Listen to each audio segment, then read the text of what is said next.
The biggest change I had to make in my leadership style when I was growing, both in the military and in the corporate world, and I mentioned that earlier. I got stuck on. I was beginning to mirror my leader. My boss had a different leadership style. My boss was very temperamental. He was a very vocal, kind of yeller and screamer. I'm very reserved and laid back, and I'm more of a soft communicator. And I found myself taking on his role because when he spoke, people listened, people ran, stuff got done. Now, granted, it didn't get done in the most effective way. And there was a lot of collateral damage by doing that, but things got done.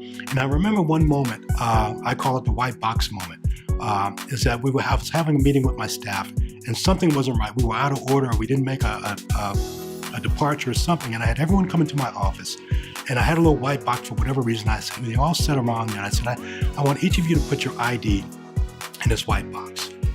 And I want each of you to put it in there. And I took the white box and everybody put their ID in, and I put it aside. And I said, I need you to tell me why I should give you your badge back and why you should keep your job based on your performance over the past 2 weeks. And I remember the looks on their faces. And I remember as each person struggled, as each man struggled as they went around the table to explain to me, just a man, why they should keep their jobs. And after we went around the table and one person couldn't do it, and I actually sent that guy home. I told him to go home and think about it. And when I went home that night and I reflected on that, I didn't feel right in my spirit. I knew I had become someone that I wasn't. I knew I was walking a role or owning a role that wasn't mine itself.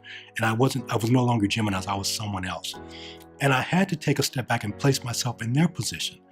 For people who work hard every day, who would submit themselves and give everything they gave for an organization, for a company, for me as their boss.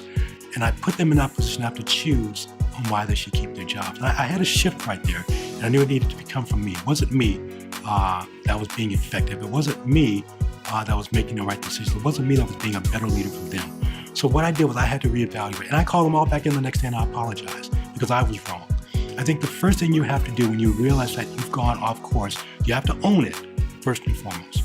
Own it, take accountability for it, go to God and say, God, forgive me, help me. And you go back to that team and you show them as humbly as you can that you are wrong. And you apologize and that you tell them that you value them and that you truly mean it from your heart. But for me, that was my big shift.